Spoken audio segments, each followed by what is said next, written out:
El sonido de los motores de la Elysium era constante, un zumbido sordo que vibraba en cada rincón de la nave, marcando el paso del tiempo. Cada día era una repetición del anterior, pero hoy algo diferente estaba en el aire.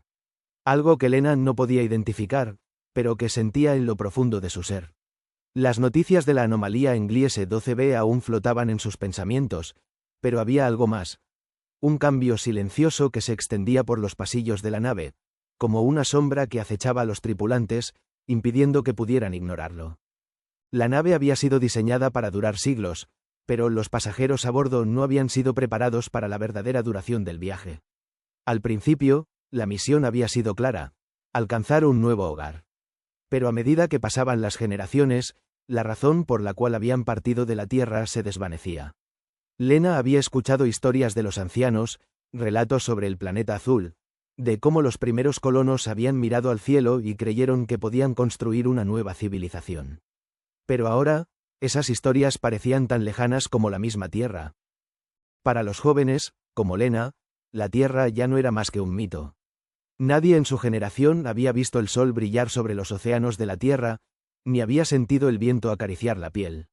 Solo conocían la Elysium, una nave sin fin, siempre avanzando a través del espacio profundo, siempre alejada de cualquier propósito tangible. La Elysium era su hogar, pero también su prisión. Lena estaba sentada en uno de los pasillos principales del sector agrícola, observando las plantas crecer en los cubos hidropónicos. Cada hoja verde que surgía del agua era un recordatorio de que la vida continuaba a bordo, pero la sensación de vacío seguía siendo abrumadora. A veces, cuando se quedaba en silencio, se preguntaba si alguna vez llegaría el día en que la Elysium dejaría de ser su hogar y se convertiría finalmente en una nave de exploración, o si, por el contrario, seguiría siendo una cápsula que viajaba sin rumbo, condenada a la misma rutina interminable. Las luces del pasillo parpadearon levemente, y Lena levantó la vista, viendo a un grupo de trabajadores que se acercaba, caminando en silencio hacia el área de reciclaje. Todos ellos, al igual que ella, se veían cansados, como si estuvieran luchando contra algo más allá del tiempo. No solo era el agotamiento físico lo que los afectaba, sino una profunda sensación de desconexión, como si ya no tuvieran idea de lo que significaba pertenecer a algo más grande. El sistema político dentro de la Elysium se había mantenido estable durante generaciones, con los líderes en el control, pero las brechas entre las clases seguían ampliándose. Los líderes, descendientes de las familias fundadoras, mantenían el control sobre los recursos y las decisiones importantes, pero la presión aumentaba. Los trabajadores, que constituían la mayoría de la población, seguían luchando por obtener mejores condiciones y más influencia. Y los marginados, que vivían en los rincones olvidados de la nave, observaban desde las sombras, cada vez más enfadados por su exclusión.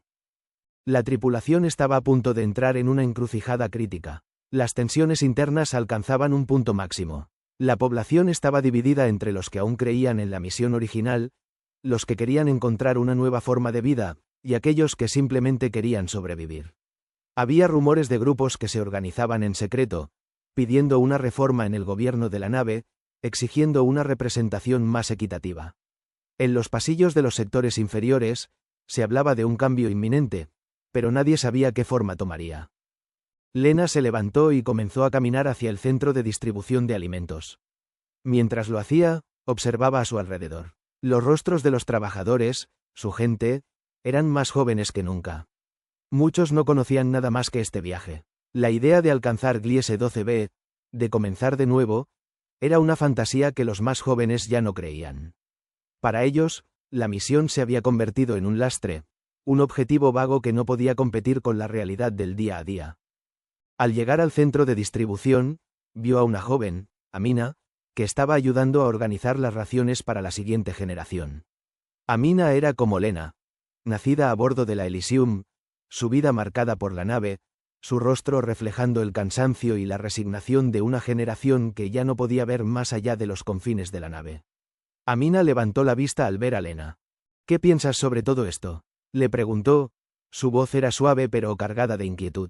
¿Realmente crees que vamos a llegar algún día a ese planeta, o estamos condenados a seguir vagando sin fin? Lena la miró por un momento, buscando las palabras adecuadas. Era una pregunta que ella misma se hacía cada día, pero nunca había hablado en voz alta sobre ello. No lo sé, respondió Lena, con un suspiro. Todo se siente tan lejano, ¿no? No solo el planeta, sino todo lo demás. La Elysium ya no se siente como un lugar donde vivimos, sino como algo que nos sostiene mientras nos arrastra. Amina asintió lentamente, comprendiendo. Ambas sabían que la nave ya no era solo un medio de transporte hacia un nuevo hogar. Era la única existencia que conocían, y a veces, esa realidad se volvía más difícil de soportar que el vacío del espacio. Lena la miró por un momento, buscando las palabras adecuadas. Era una pregunta que ella misma se hacía cada día, pero nunca había hablado en voz alta sobre ello. No lo sé, respondió Lena, con un suspiro. Todo se siente tan lejano, ¿no? No solo el planeta, sino todo lo demás. La Elysium ya no se siente como un lugar donde vivimos, sino como algo que nos sostiene mientras nos arrastra. Amina asintió lentamente, comprendiendo. Ambas sabían que la nave ya no era solo un medio de transporte hacia un nuevo hogar. Era la única existencia que conocían, y a veces, esa realidad se volvía más difícil de soportar que el vacío del espacio. Un murmullo se levantó en el aire. Las preguntas, las dudas, las tensiones se hacían más fuertes. ¿Qué pasaría ahora? Si Gliese 12b no era habitable, ¿qué quedaba de la misión? Los líderes, tan seguros de su control, ahora enfrentaban la posibilidad de que el propósito de la Elysium ya no tuviera sentido. Lena no sabía qué hacer con esa información, pero algo dentro de ella se despertó, algo que no había sentido antes. ¿Era posible que el propósito de la Elysium ya no fuera el planeta al que se dirigían, sino algo mucho más profundo? ¿Qué ocurriría si la verdadera misión no era encontrar un nuevo hogar, sino sobrevivir y redefinir lo que significaba ser humanos en el espacio profundo? La Elysium se había convertido en algo más que una nave. Era una colonia, una civilización suspendida en la nada. Y Lena, junto con todos los demás a bordo, tenía que decidir si seguiría siendo parte de esa nave que ya no sabía hacia dónde se dirigía. Gracias por ver este capítulo de Elysium, Viaje sin fin. Si te ha gustado, no olvides darle like al vídeo, ya que eso nos ayuda a llegar a más personas y continuar trayéndote más episodios emocionantes. Si aún no te has suscrito, hazlo ahora y activa la campanita de notificaciones para que no te pierdas ni un solo capítulo. Estamos creando una historia increíble y queremos que seas parte de esta aventura. Comparte este vídeo con tus amigos y en tus redes sociales para que más personas disfruten de este viaje hacia lo desconocido. Cuantos más seamos, más grande será nuestra comunidad. Y no olvides esperar el próximo capítulo. Las tensiones a bordo de la Elysium están a punto de escalar, y tú no querrás perdértelo. Nos vemos en el siguiente episodio.